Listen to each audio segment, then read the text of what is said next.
Olá, mais um Pode Ser Espírita no ar. Vamos começar hoje agradecendo a você que nos acompanha, com a sua partilha, com seus comentários.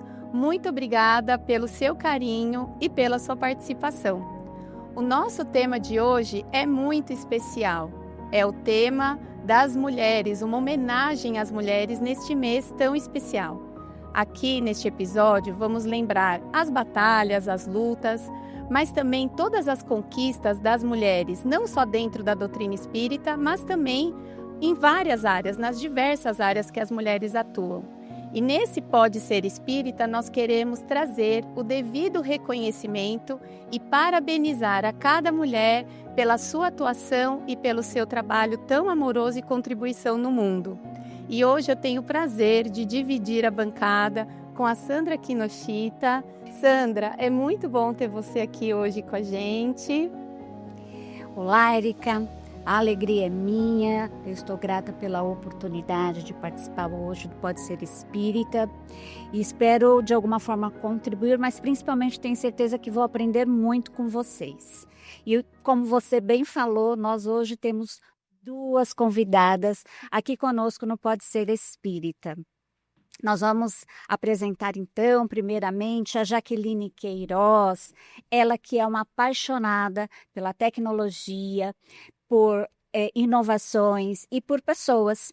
E você tem várias experiências, várias formações dessa área, além de experiência em empresas multinacionais. Também é uma colaboradora aqui da Federação Espírita do Estado de São Paulo e vem de uma família de mulheres espíritas. Perfeito. Seja bem-vinda. Muito obrigada, eu agradeço o convite, gente. Muito obrigada. E também nós temos a nossa Maria Nazaré Marques, ela que é a nossa colaboradora aqui da Federação Espírita do Estado de São Paulo, na área de assistência espiritual, ensino e divulgação. É a nossa Nazaré. Seja bem-vinda, que alegria tê-la aqui conosco. A alegria é minha de poder participar desse dia tão especial e agradeço a vocês pelo convite e também espero contribuir de alguma forma. Muito obrigada. Nós que agradecemos a presença de vocês.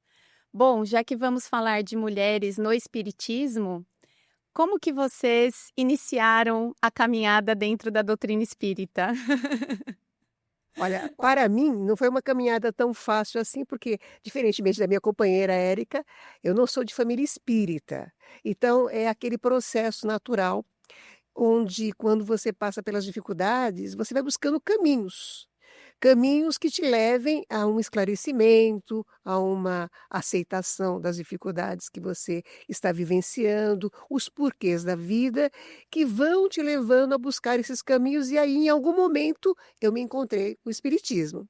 E foi o encontro que marcou para sempre esta minha existência física, de tal sorte que jamais abandonei esse caminho e tenho a certeza absoluta que isso será para toda a eternidade, já que o que a gente aprende em uma etapa e aquilo fica impregnado na gente, a gente leva com a gente. Então foi só isso. Esse caminho que eu acho que a maioria de nós percorremos, através das dores, né? Chegamos aqui e aqui encontrando aquele acolhimento amoroso do próprio Espiritismo, a gente vai abrindo espaço para a real solução das nossas dificuldades e felicidade possível. Com certeza. E você, Jaqueline, acho que pelo jeito já desde o comecinho, né? Já que Desde vem. o comecinho, desde a barriga da minha mãe, eu posso dizer assim. Ai, que bom. É, literalmente. Porque a história, ela é basicamente assim, eu não conheci nenhum dos meus avós, para começar, nem do parte de pai, nem por parte de mãe. E é curioso que, assim, a minha avó, a mãe da minha mãe, ela iniciou no espiritismo graças ao meu avô. E aí, o que acontece só que meu avô, ele era um adepto, não praticava tanto, e aí a minha avó, ela foi mais engajada, enfim. E aí, o que acontece é o seguinte, quando a minha mãe estava na minha gestação no 7º mês, elas estavam na festa de Kardec. E aí, foi muito curioso, porque foi quando foi o falecimento da minha avó, justamente nesse dia. E aí, ela virou para minha mãe e falou assim, nossa, que belo dia para morrer, né? Se eu morresse hoje, eu morreria feliz, porque esse é um dia belo, um dia de festa, um dia de festividade. Então, ela era uma pessoa engajada a tal ponto que até o último dia de vida dela, ela celebrava essa questão do espiritismo. Então isso é muito bonito na minha visão, é muito bacana.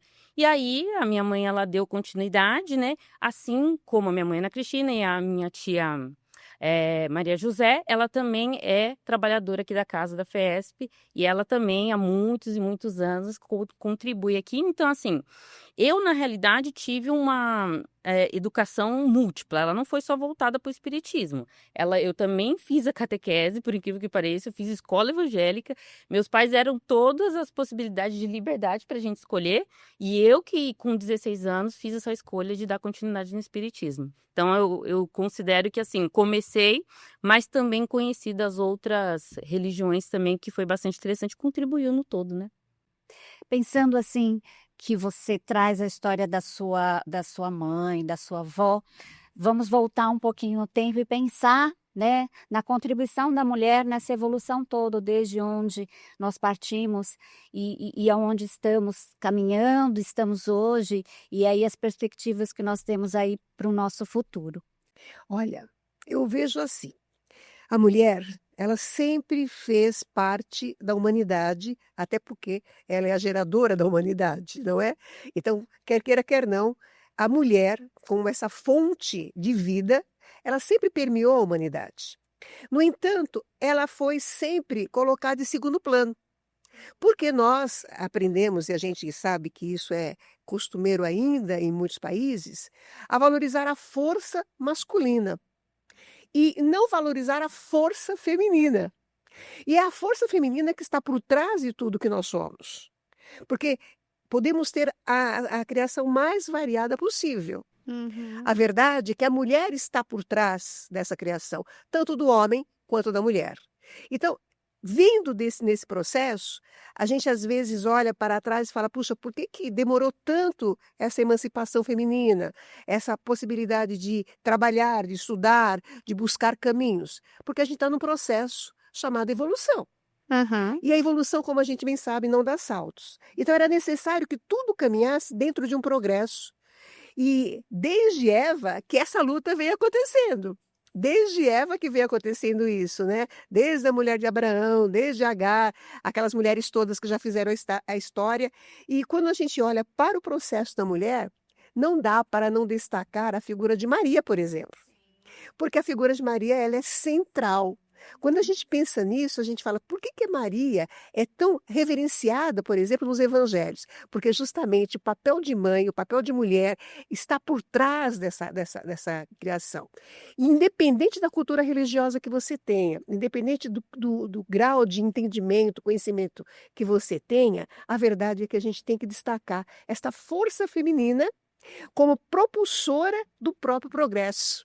Porque deixando-se ficar para trás e levando seus homens à frente, ela contribuiu com muito mais força do que a gente pode imaginar. Porque talvez a renúncia seja muito mais difícil do que a coragem de se pôr, sabe? Eu acho que para você renunciar, você tem que ter, no mínimo, um processo chamado humildade, nem que seja incipiente, para poder você se destacar. É mais fácil você ir com a sua vaidade, com o seu orgulho, um ímpeto de leoa. Mas para você recuar e fortalecer aqueles que vão para frente, é necessário muito mais que isso, abnegação e doação de si mesmo, que mulheres desse porte, como Maria e outras que a gente poderia trazer aqui, fortaleceram a humanidade para ser o que nós somos hoje. Isso em todo o processo da criação. A gente fala de Maria porque a gente tem a herança judaico-cristã. Mas se a gente for para a África, se a gente for para a Índia, se a gente for para o Japão, a gente vai ver que as mulheres todas, de alguma forma, levam esse elan com elas e distribuem isso para os seus filhos e filhas. Por isso nós somos o que nós somos hoje. Esse resultado da mulher hoje é o resultado das mulheres do passado. Então nós somos uma somatória. Em nós existe toda essa luta, toda essa competência que a gente tem que colocar e não deixar de lembrar que aqueles que se sacrificaram para que nós estivéssemos aqui, tanto homens quanto mulheres, nós devemos a eles a nossa gratidão, porque senão nós não poderíamos estar agora, por exemplo, falando com tanta liberdade como estamos falando. Para mim é difícil um pouco falar, porque como eu nasci no início da década de 90, e aí já no Brasil, as mulheres já eram mais escolarizadas, em sua maioria, se a gente for ver até dentro do estudo que existe. Então, eu já nasci dentro dos frutos que a própria Nazaré narrou aqui. Então, para mim, em verdade, eu colhi muito dessas conquistas que essas mulheres tiveram, né? O que eu acho muito interessante é ver, tem uma série, né, da Netflix que é muito conhecida, que vocês devem conhecer, que é o The Chosen, o Escolhido, e lá fica muito nítido o quanto o papel da mulher foi predominante e o quanto realmente essa questão da renúncia, que nem a Nazaré falou, fez a diferença nesse caminhar, né, de semear os ensinamentos que Cristo tinha e a mulher ali como sustentadora de tudo. E mais do que tudo, e que eu acho que é mais bonito na realidade, é ver como Jesus abordava essas mulheres, né? Porque se a gente for pegar a própria Bíblia, se a gente for pegar no início, em Gênesis, a gente vê que quando Deus fala da criação e a gente coloca dentro do que a Bíblia coloca e atesta, ela vai colocar o seguinte, ela vai ter o início de Adão e Eva, o que vai colocar? Vai colocar que Deus deu a lei de igualdade tanto para Adão quanto para Eva, não fez nenhuma diferenciação desde o seu princípio. É o homem que a partir depois, no caminhar da história e da trajetória, é que foi fazendo as interpretações acerca daquilo que foi falado, e enfim, né, a gente já sabe qual é o histórico disso tudo, e na realidade, eu me sinto, na realidade, uma grande honrada por todo esse histórico que a mulher tem, que a gente consegue usufruir nos dias de hoje, né? Com toda certeza. Quando você traz a figura de Jesus com relação às mulheres, me vem o episódio da mulher hemorrágica, que ele acolhe a mulher. Esse é o mais para mim, ele acolhe a mulher no seu mais na sua frágil, né? integralidade, né? Porque os processos físicos das mulheres eram, né, da menstruação era considerado uma impureza. Então, a hora que ele para e acolhe aquela mulher, É lindo. né, é lindo de ver, né? Então, Jesus é como um grande visionário, como sempre foi, no sentido de acolher a todos, né? Desse Exato. equilíbrio do masculino e do feminino. Perfeito. E vocês acreditam que o espiritismo auxilia nesse equilíbrio, né? De nós honrarmos o masculino e o feminino, né? Que nós temos, né? Na criação e nos gêneros, enfim. Eu acho que com toda certeza, né? Eu acho que, eu não sei se todo mundo, enfim, tem a noção que a gente tem do espiritismo, que acaba aqui sendo pra gente uma grande ferramenta, né? Mas a gente estuda e a gente entende que dentro do espiritismo existe esse princípio da igualdade, né? E só pelo fato, contanto que eu vou ser bem sincera, quando a Ângela me convidou para fazer um podcast com o tema específico da mulher, eu vou ser 100% sincera, para mim foi um pouco difícil, porque quando você cresce já entendendo que não existe essa diferenciação dentro do espiritismo e que você sabe que você tem a questão que a gente entende da reencarnação, que a gente vê nessas diferenças, né, de escolha de gênero, e isso não faz diferença porque o espírito em si não tem o sexo. Para mim foi um pouco difícil até conceber a ideia de vir, porque eu falei, gente, eu vou falar como? Porque para mim sempre na minha cabeça eu tenho esse entendimento, né, de que todos somos, vejo mais como seres humanos do que necessariamente nessa divisão. Mas com toda certeza não tem como falar que no nosso dia a dia a gente sente, né, essa diferenciação, não tem como falar isso. Mas assim, ter a propriedade do tema para falar é uma coisa que eu fiquei bem pensativa em relação a isso e, enfim, eu acredito que, assim, o espiritismo ele ajuda a conceber essa ideia de que a igualdade é o princípio de tudo. E de que, tendo essa igualdade, a gente consegue partir do pressuposto do respeito. E de entender, na minha visão, o ser enquanto indivíduo. E não mais, assim, naquela separação que a gente vai fazer de raça, de conjunto de grupos por questão racial, seja lá qual divisão que a gente for fazer. Eu entendo que, assim, essa ferramenta que a gente tem dentro do Livro dos Espíritos, que traz pra gente essas explicações sobre a igualdade dos sexos, para mim é o que me auxilia muito a passar as dificuldades com mais tranquilidade acerca do que nós mulheres enfrentamos. Eu vejo assim também. Eu acho que essa igualdade que nós tanto aprendemos no Espiritismo, até porque quando Kardec pergunta se os homens foram criados diferentes, eles são enfáticos em afirmar que não.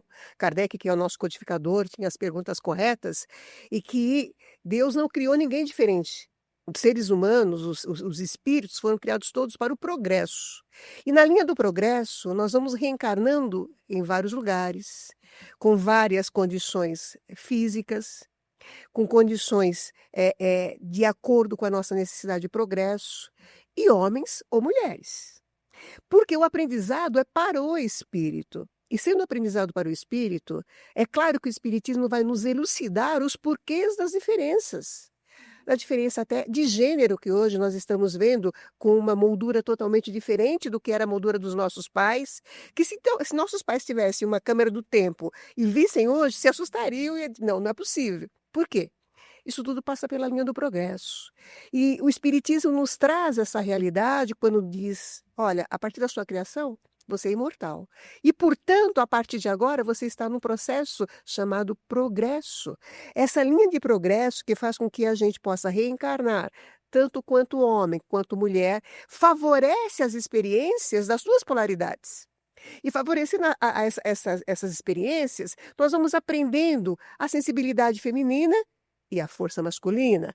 Nós vamos aprendendo os objetivos que ser mãe nos traz, como o ser pai nos traz, e vamos juntando essas informações para nos transformar no ser integral, no ser que ama plenamente, no ser que não se distingue por ser feminino, por ser masculino, independente de qual seja a sua escolha. Isso nos faz entender que a lei de igualdade é muito mais profunda do que a gente pode pensar.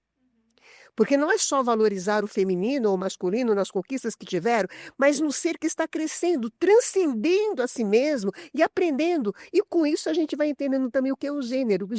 Por que essas modificações na atualidade? Justamente para que a gente possa ter uma expansão maior do sentimento, não tão focado nas formas físicas. Isso é fantástico.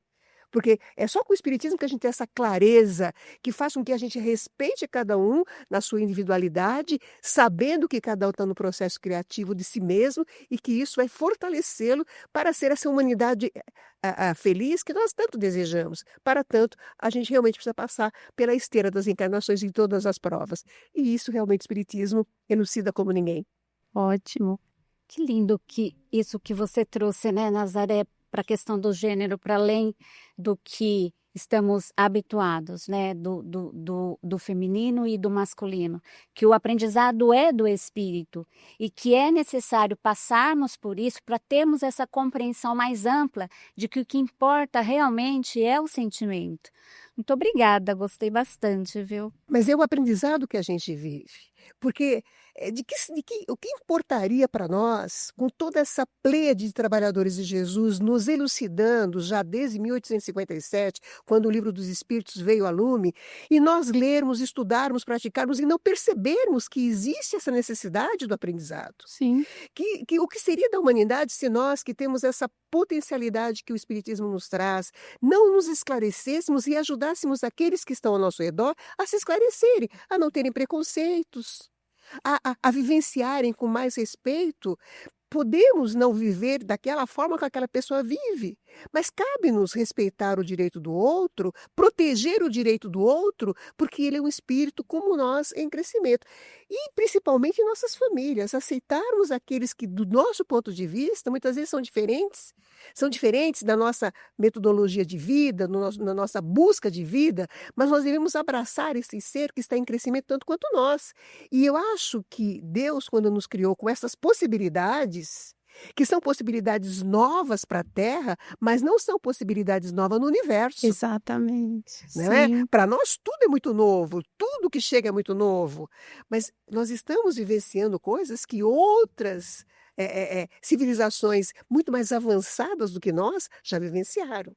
Então não existe nenhuma surpresa para Deus. Nós é que ficamos surpresos. Então a gente tem que acolher, sim, a tudo e a todos com muito carinho. Na verdade, a questão do acolhimento da diversidade, porque é através dela que nós nos expandimos, porque se fôssemos todos iguais, como teríamos aprendizado? Exato. Se fosse tudo de uma mesma cor, se todos fossem iguais fisicamente, se todos pensassem da mesma forma, como haveria troca?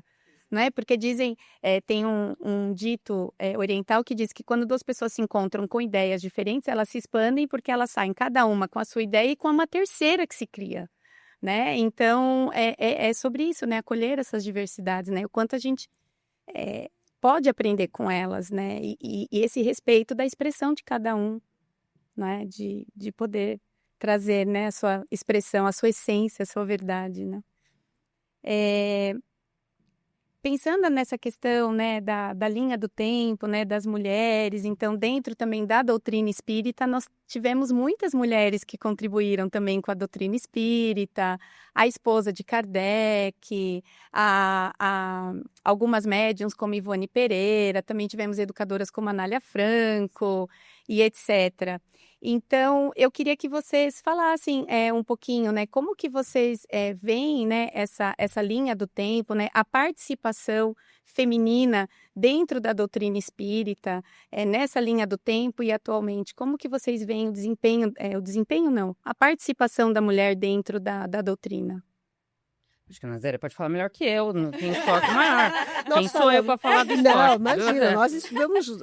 É interessante pensar assim que quando Kardec ele vai se aproximando daquele momento das mesas girantes, que não sei se as pessoas sabem de uma forma geral, mas o movimento que a gente hoje chama de espiritismo, ele começa com um movimento de ordem física, praticamente, que foi uma situação que acontece lá em 1848, por ali, com duas jovens, né? Sim, duas Que, jovens, né? observando o batimento, batidas nas suas casas, elas começam a, talvez instrumentalizada pela espiritualidade, a fazer perguntas, e daí a gente tem o movimento das mesas girantes que vai começar, e vai chegar lá na França, onde está Kardec, né?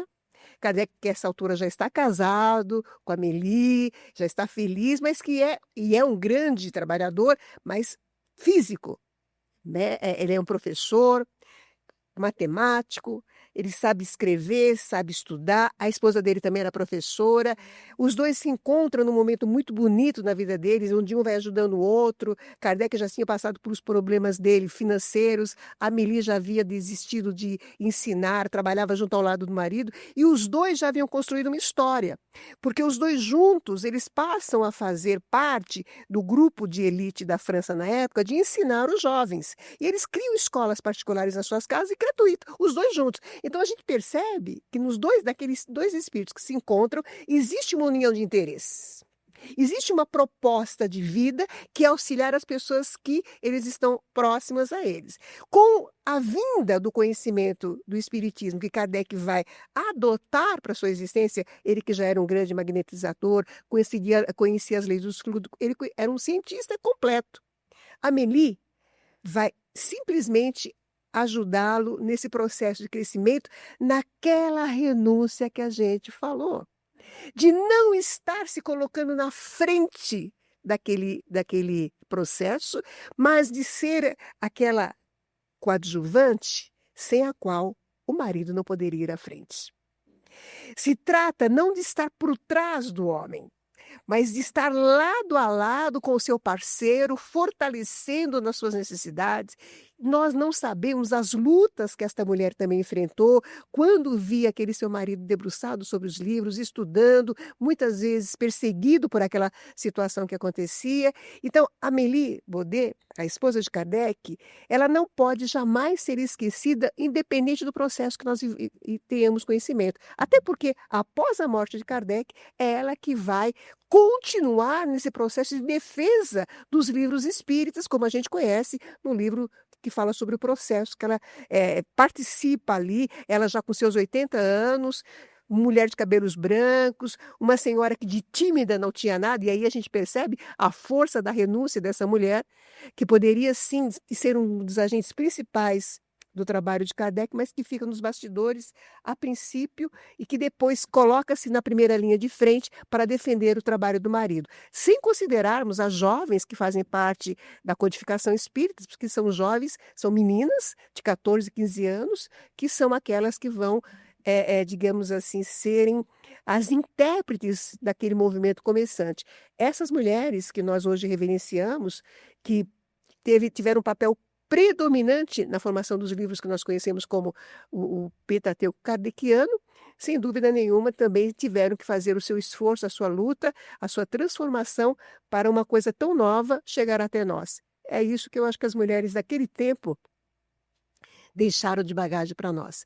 E trazendo isso para o presente, você falou de Anália Franco, a gente também tem grandes outros trabalhadores. A doutora A Marlene doutora Nobre, Marlene para Nobre, mim, ela é sim. assim alguém a quem eu tenho um tributo muito grande pelo trabalho que ela fez e faz na espiritualidade.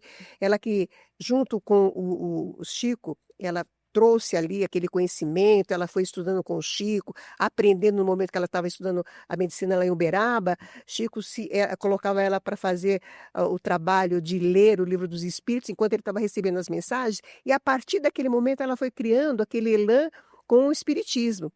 Ela era de família espírita, os pais eram espíritas, né? E quando mais para frente ela vem para São Paulo, já ali próximo da morte do marido dela, o doutor Bezerra de Menezes procura Marlene Nobre diretamente, dado o trabalho que ela já fazia, dos livros que ela já trazia, tudo que ela já trazia, e a convida para gerenciar aquilo que no início ainda era uma AME muito simples, uma AME de São Paulo. A AME, que hoje abriga toda a estrutura médico-espírita, não só do Brasil, mas fora do Brasil, a gente deve ao trabalho de Marlene Nobre, ao sacrifício dela, inclusive pessoal, sacrifício físico, que quando ela estava já no último. Ela morre em 2015. Em 2014, ela faz a última viagem dela para a Europa, vendendo tudo que ela tinha. Ela começou esse trabalho da AME fora do país, vendendo tudo que ela tinha e pagando do bolso dela todo esse trabalho. E quando ela morre, eles descobrem que ela não só tinha feito isso, como também vendido o seu apartamento para que a AME de São Paulo e a AME do Brasil jamais precisassem fechar as portas. Então, a gente não vê aí uma mulher apenas renunciando a si mesma.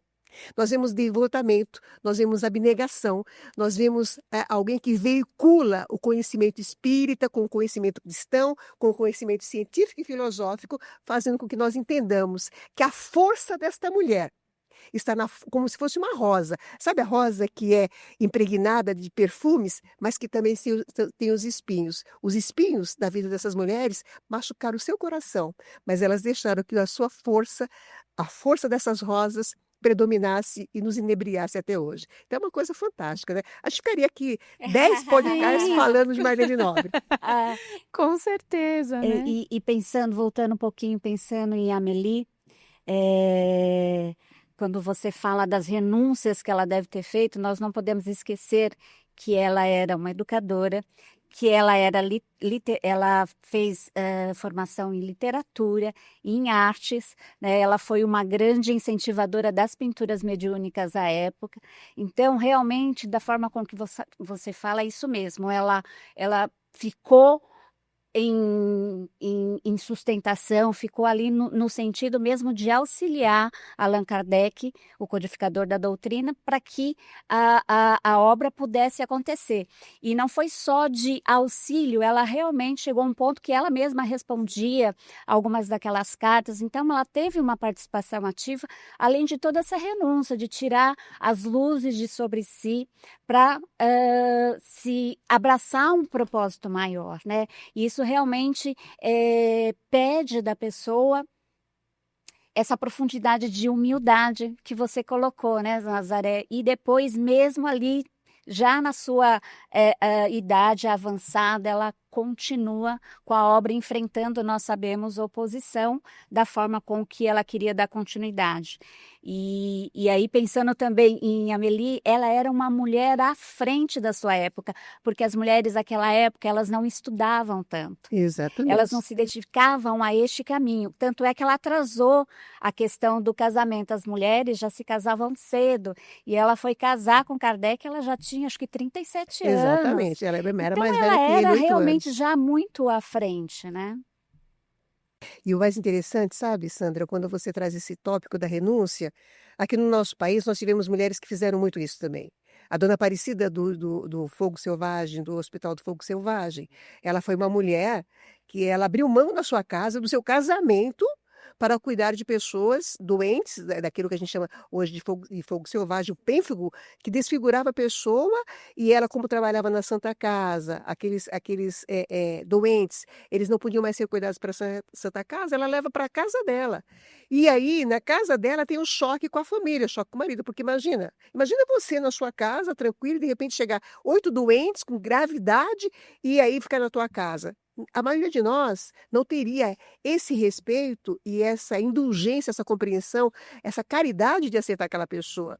E aí ela diz: "Bom, eu vou cuidar deles, né, eu vou cuidar deles em qualquer lugar", e a partir desse momento ela vai criando a força necessária, que também é outra grande lutadora, que a gente ficaria aqui horas falando, vai vir buscar ajuda, vai andar descalça aqui em São Paulo pedindo ajuda, vai conseguir a ajuda que precisa, e hoje a gente vê aquele hospital maravilhoso, e poucos de nós até, eu acho que até a nossa cultura, ela não privilegia muito a memória, especialmente a memória do ser humano atual, né. A gente tem tantas coisas para ver, pensar, e a gente esquece de homenagear mulheres como ela, que essas mulheres fizeram a diferença. Com pouquíssima cultura, mas com empenho, com caridade, com amor, e ela fez uma obra gigantesca em Uberaba, que está ali disponível para a gente ver. E são muitas outras mulheres que aderem a essa forma de vida, dedicando-se com o amor fraterno, o amor que eu chamo sempre atenção para isso, o amor de Maria, que é abraçar o outro, que é acolher o outro, porque são mulheres que não abraçam apenas os seus filhos genéticos, mas abraçam a humanidade como se fosse a sua família, que essa é a proposta de Jesus, né? A família universal. E elas fazem isso como ninguém. Independente de ser mulher ou homem, eu acho que quando a pessoa está pronta para um trabalho desse, que era o caso de Kardec, que era o caso de Amélie, que era o caso de Dona Cida e outras, ou a gente vai vendo que ali o espírito já está numa linha de progresso diferente da maioria de nós, né?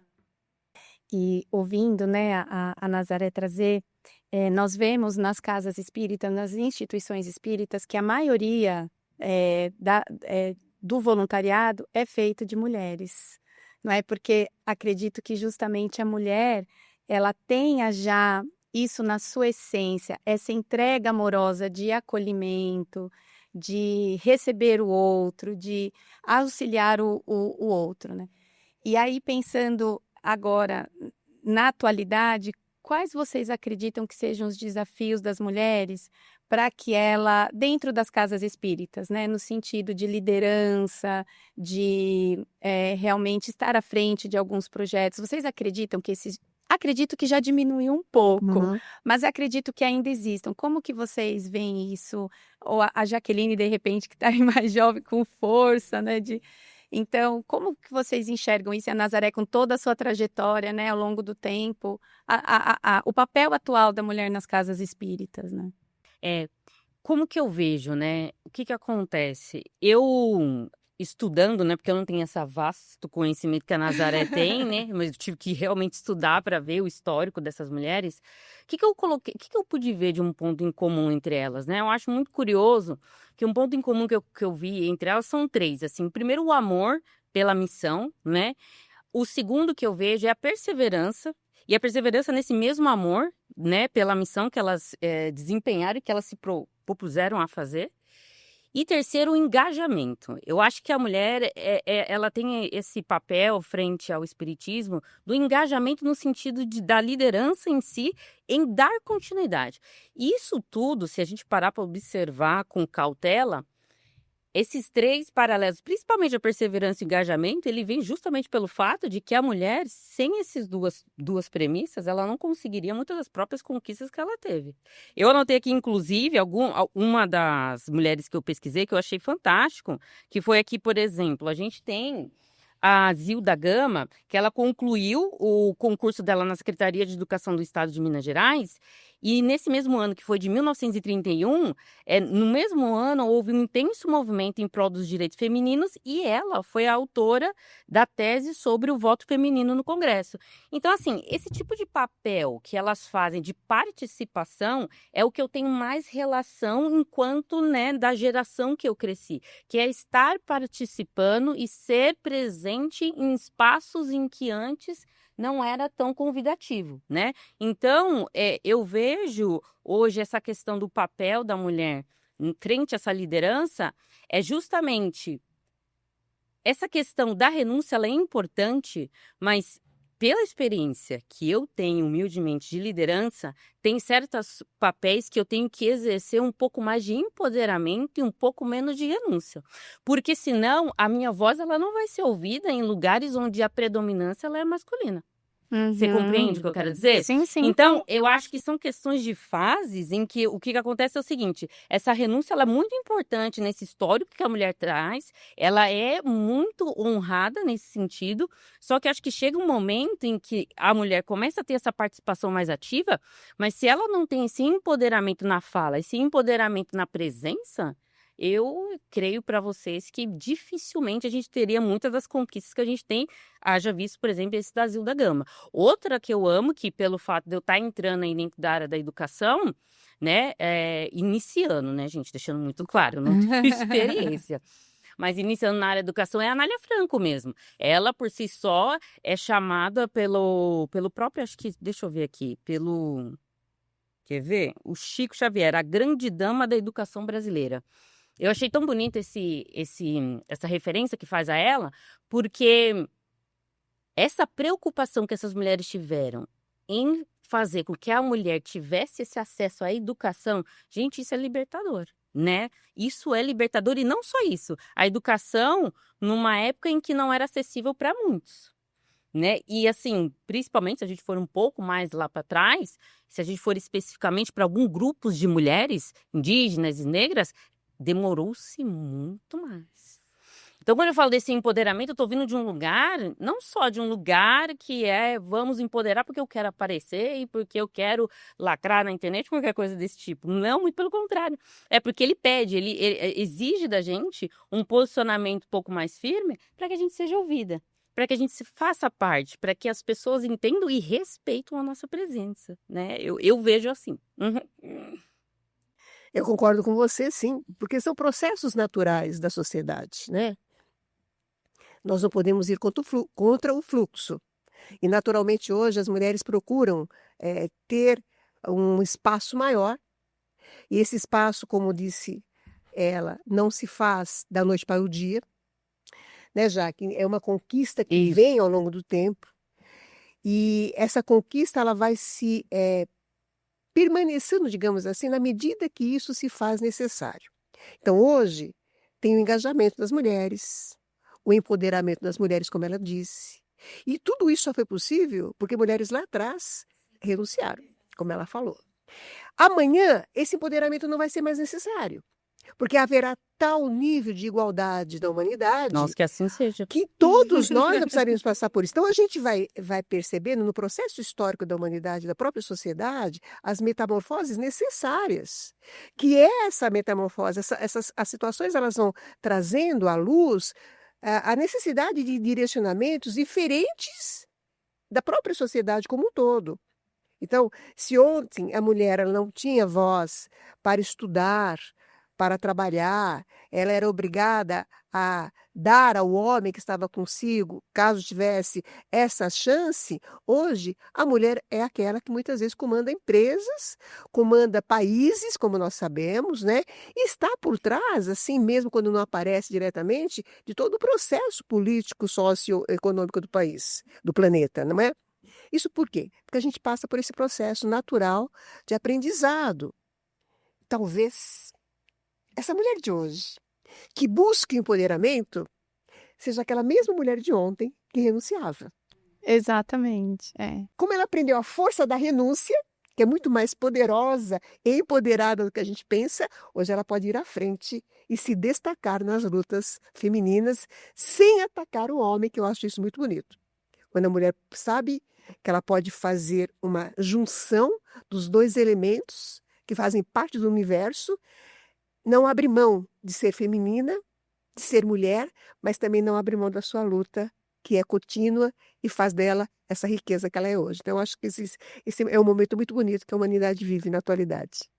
Um ponto importante é que até no próprio Livro dos Espíritos eles falam essa questão do homem e da mulher como complemento, né? Sim. Essa é São as a duas máxima, forças né? mesmo. Então essa questão que é levantada muitas vezes da mulher ter até um posicionamento, às vezes, que algumas pessoas podem entender como agressivo, em verdade talvez um sentimento tão preso de lá de trás que acaba se expressando dessa maneira. Mas em verdade mesmo, o ideal é que esse complemento ele exista e que a gente tenha esse respeito mútuo, porque em verdade, né, gente?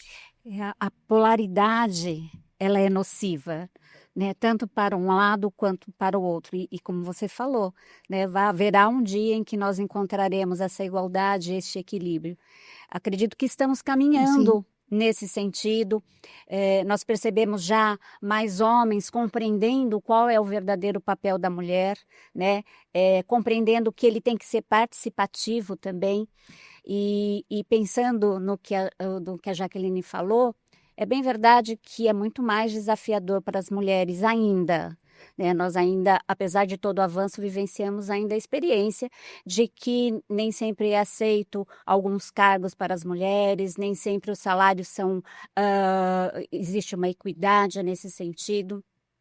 Mas também pensando na própria doutrina espírita, todos os desafios que nós vivenciamos, se nós vivenciamos com coragem, se nós tiramos o melhor, nós sempre saímos mais fortalecidas.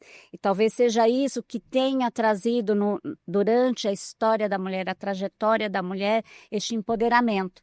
Que, de novo, nós não podemos ir nos extremos da polaridade, mas toda essa força que veio de antes e que é necessário que nós respeitemos e olhemos, que possamos dar um lugar de honra para todas essas mulheres, é que hoje nós conseguimos ter todo este engajamento, este empoderamento e vamos continuar, porque ainda não chegamos nesse ponto de equilíbrio, né? O ideal.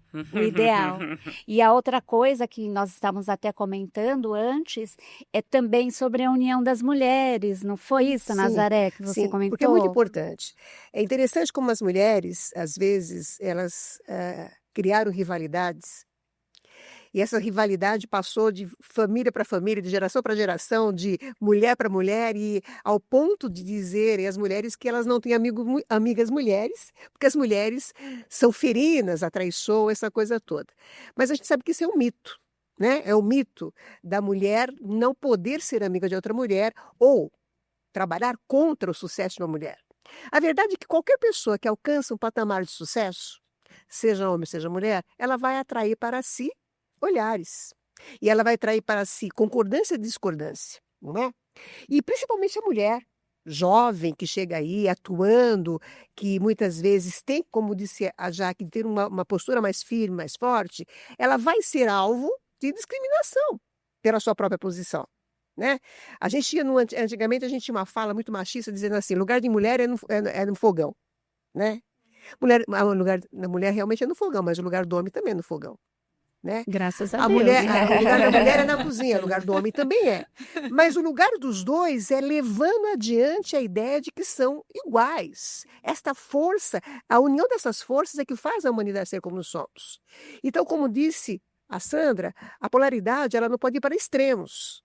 Existe, sim, a força do sexo, existe a força de mostrar esse poder, mas nós temos que trabalhar com essa energia amorosa. Daí, por isso que eu trouxe a figura da rosa, que a rosa tem toda a sensibilidade, mas também tem os espinhos.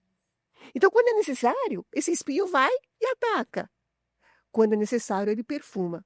E quando nós pensamos nessa possibilidade, a gente compreende que esse processo natural do crescimento do ser humano e da mulher em especial não precisa ser atrelado à violência de nenhum tipo e nenhum tipo de exigência seria a mesma exigência do passado, quando nós, mulheres, ficávamos em casa guardadas, grudadas lá na cozinha e o marido não deixava a gente para frente, porque ele era dono de tudo. Se a gente não tomar muito cuidado, a gente começa a ter um papel inverso agora, porque como a gente está no processo ainda crescendo, isso está muito em ebulição, ainda não ficou muito claro como isso pode ser tratado.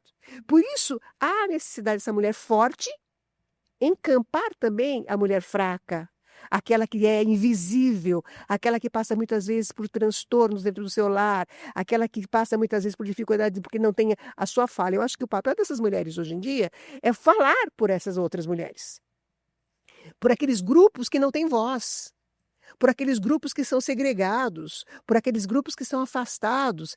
E se a gente pensar nisso, há muitos outros grupos que a gente precisaria ter essa voz ativa. Então, eu acho que o papel da mulher que está passando por essa reformulação na atualidade é um papel inovador, porque ela está sendo líder não apenas de um grupo feminino ou de um grupo étnico ou coisa parecida.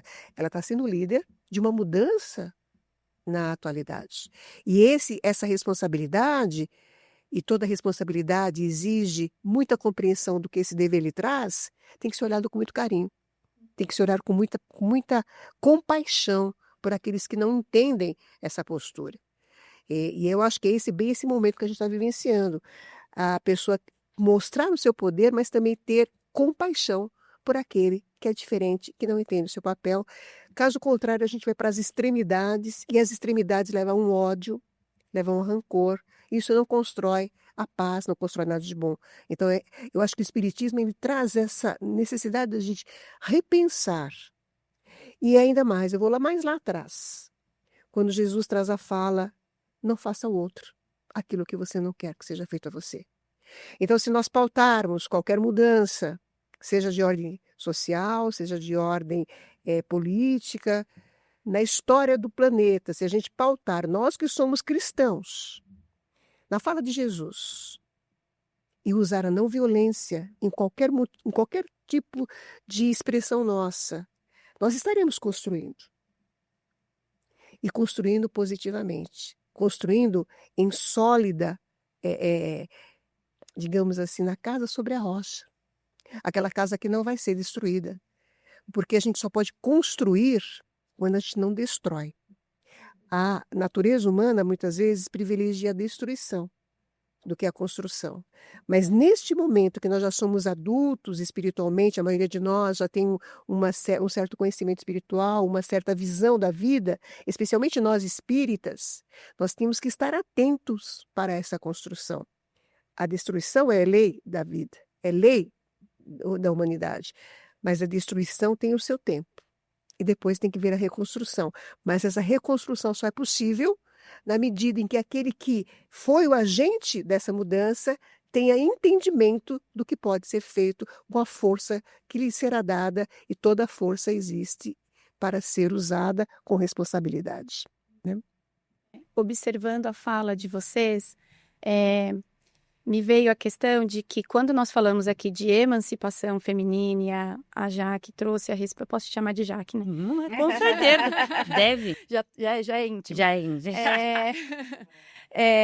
O empoderamento, que não é na rivalidade, não é? Mas no sentido de que a emancipação é da mulher, lugar de mulher onde ela quer. Porque senão nós achamos que se emancipar é aquela mulher que trabalha fora, mas existem mulheres extremamente emancipadas que é do lar, que são mães e que renunciaram e estão colocando um projeto lindo no mundo que é um outro ser humano. Exato. Elas renunciaram de repente uma carreira, mas elas também estão num papel, num trabalho muito importante, que é educar um ser humano. Então, para que não haja essa rivalidade entre mulheres de achar que uma mulher que opte por ser do lar, ela não está se emancipando. Não é que a emancipação só acontece se a mulher está numa empresa, sendo CEO ou na liderança, muito pelo contrário. Às vezes, a grande emancipação está na renúncia, de deixar o outro brilhar e eu estar aqui sustentando da mesma forma também que eu recebo os holofotes que eu conquisto, e tudo bem, mas com amorosidade, né? E que não é a rivalidade, né? É negar o masculino, até porque temos aí a linda figura de José, que junto com Maria nos trouxe o grande mestre Jesus, né? José foi uma peça fundamental na educação também do Cristo e um grande parceiro de Maria ali naquela força. E aqui falando de emancipação e de todas as alterações do papel da mulher ao longo do tempo e que ainda virá, como que vocês colocam a questão da maternidade? Porque a mulher ela saiu de uma postura um pouco mais passiva, entre aspas, não sei se é bem essa palavra, e ela foi para uma postura mais ativa. Então, ela foi para o mercado de trabalho, ela foi para o estudo, ela foi para a liderança, Mas tem ainda algumas questões que ficam, né? Por exemplo, a maternidade. E para quem está nos ouvindo agora, por exemplo, que inicia os estudos da doutrina, pensa assim: poxa, eu não quero ser mãe. Como que eu fico sendo espírita? Não contribuo para a reencarnação? Como assim? Eu trago isso porque isso também já foi minha dúvida, né? As mulheres que não querem ser mães, fica essa dúvida e tem essa cobrança. Então, como que a gente pode aliviar esse coraçãozinho que de repente traga essa dúvida para... Eu acho que o exemplo das próprias mulheres que a gente citou aqui, nem todas elas tiveram filhos, né? Exato. Então, eu acho que fala por si só. Eu acho que algumas coisas a gente não precisa nem entrar em muitos detalhes, porque só do fato da mulher ela se predispor a um engajamento e que eu acho que, como tudo é um progresso e uma evolução que é dito no próprio espiritismo, o que eu entendo? Esse conceito que a gente tem de instinto maternal, ele para mim hoje, né, no conceito que a gente tem da mulher e do papel da mulher, ele vem sendo ampliado por um instinto de acolhimento fraterno. Eu chamaria assim. E por que eu chamo de acolhimento fraterno? Justamente por essa razão. Porque a gente sabe que tem muitas mulheres que não necessariamente têm esse anseio de terem um filho, ou enfim, participar do que é chamado como maternidade.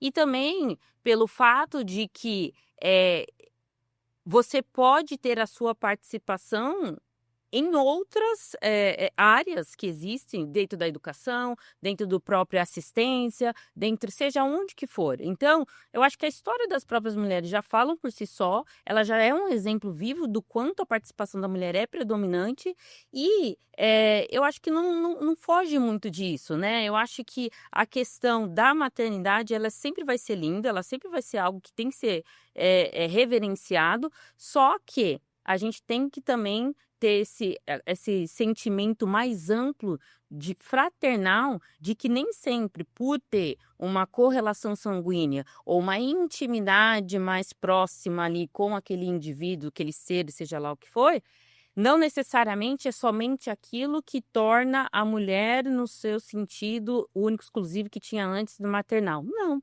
Esse instinto de acolhimento que acolhe a todos, acolhe independente de onde vem. Porque grande delas trabalharam com órfãos, né? Muitas crianças órfãs, você veja. Então acolheram e foram mães de muitas crianças que não Mães tiveram do mundo, mães, né? entendeu? Então, eu acho que amplia-se hoje a visão. É o que eu entendo, é o que eu tô vendo hoje. Eu vejo que o papel da mulher como mãe sempre vai ter. Porque a mãe, a mater, né? Sempre vai ter essa condição. E nos anos 70, era muito comum, né? Eu sou dessa época dos anos 70, então eu me lembro muito bem daquele momento que começou-se a pensar na emancipação feminina, das mulheres em 1960 usando mini saia, andando sem sutiã porque queriam liberdade, etc. Começa daí o movimento que a gente vai perceber, aí chega a pílula, o sexo livre. Então passa-se por aquele processo de exacerbar uma determinada condição. Então, aquela época, mais do que agora, inclusive, sabe, Jaque? Você que é muito mais jovem, a mulher não queria nem pensar em ser filhos, mas era a luta que a mulher tinha, divórcio era uma coisa que ela queria conquistar, sair sozinha ela queria conquistar. Então, a gente passa por esse processo histórico natural de negar algumas coisas para alcançar outras, sim. Quando não Os precisa negar extremos, nada. né? Exato. A gente pode ser ambas as coisas. A gente pode ser essa mulher para frente, que trabalha, que luta, que se esforça, que acolhe o outro, mas que também, se desejar, se tiver na sua vontade, ela também seja mãe. Porque esse papel ainda nos cabe como mulher. Nós ainda temos essa potencialidade, porque é nós que geramos essa criança. E, sem dúvida nenhuma, essa mulher que escolhe não ter filhos, ela não tem que ser punida, nem por si mesma, porque a gente tem um processo que inculpa o ser humano por aquilo que ele escolhe de uma forma diferente do resto, nem por ninguém, e nem por ela deve se culpar. Bom, eu optei por fazer uma carreira, por viver uma outra vida, talvez uma vida diferente das minhas avós, diferente das minhas mães, mas isso não me diminui como ser humano. Mas, ao mesmo tempo, se lá na frente eu mudar de ideia, nada pode também dizer, então você mudou, você já não é a mesma pessoa. Eu acho que são caminhos diferenciados de acolher, ser mãe, da mesma forma como o pai, muitas vezes, ele esquece o papel dele como pai. Não é? A gente fala muito da maternidade, mas tem a paternidade, tem aquele conjunto. Então, enquanto nós não aprendermos a andar de mãos dadas, vai haver essa disparidade. Uma hora pende para um lado, outra hora pende para o outro, outra hora a gente vai para um sexo diferente, porque a gente não sabe lidar ainda com os limites, eu acho, sabe?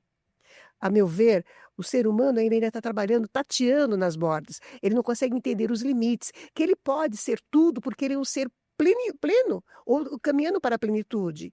Que abrir mão de uma coisa nesse processo desta vida não tem diferença, porque na outra vida eu abraço.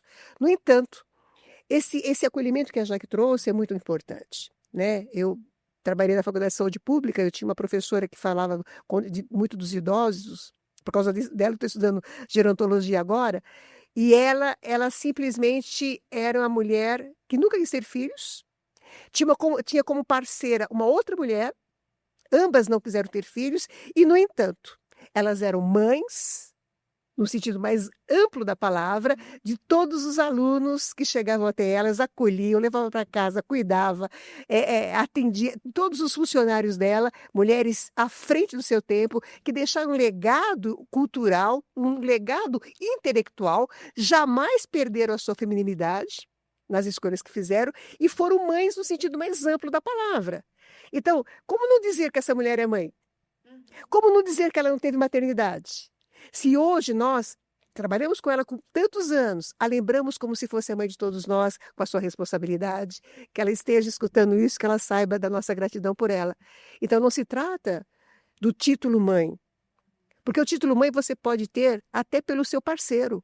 Quando o seu parceiro está adoentado, quando ele está triste, ou a sua parceira, que você precisa usar esse seu potencial de sentimentos, de doçura e de carinho.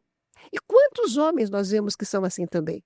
Exato. Então, eu acho que são caminhos que nós estamos aprendendo a trilhar. E caminhos que a gente deve respeitar. As escolhas são particulares. Eu acho que nenhum de nós pode ser, digamos assim, o juiz da vida de quem quer que seja. Não nos cabe esse papel. Jesus, lá atrás, quando ele fala com tantas mulheres, e a gente pode pensar no caso de Maria Madalena, por exemplo, Maria Madalena, quando procura e se joga a seus pés, segundo nos fala Lucas, ela sente a necessidade de amar. E Jesus então lhe diz que ela está salva pelo muito amor e que ela será mãe. Ela fala, coitada de mim que não posso ter filhos.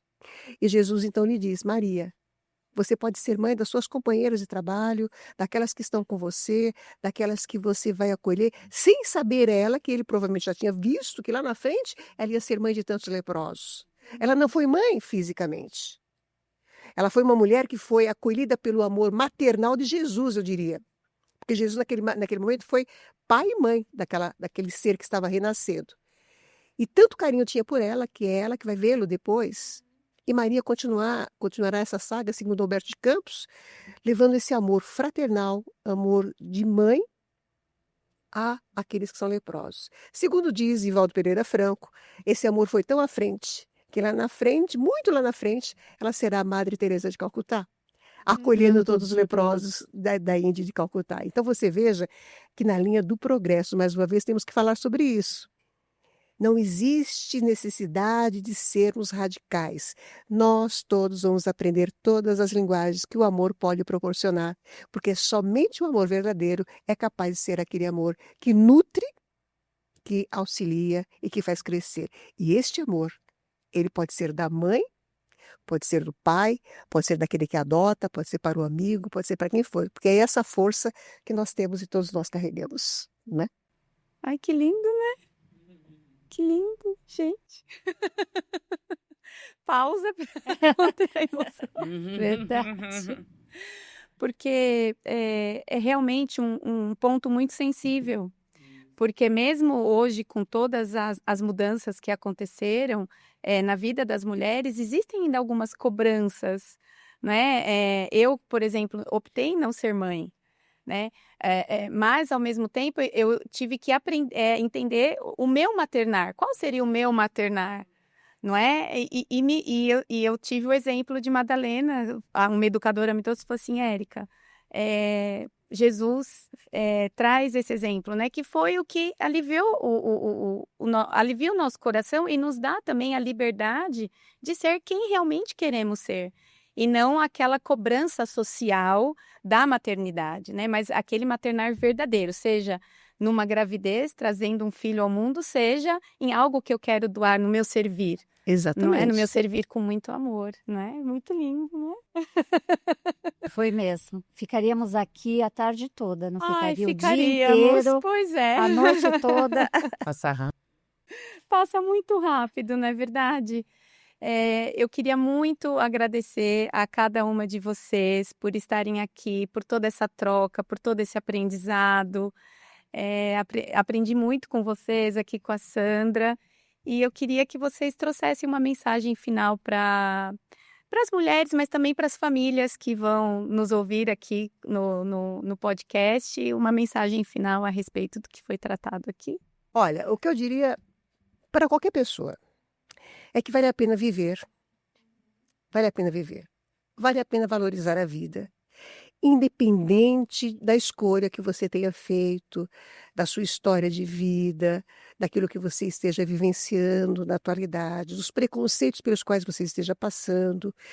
Tudo isto está te abastecendo como espírito.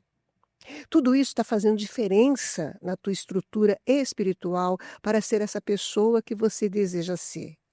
Então, convença-se que você é fruto do amor de Deus, que você é criação divina e que tudo você pode, desde que você realmente deseje aquilo que é melhor para o seu crescimento. Na linha da vida, nós temos um tutor muito importante chamado Jesus.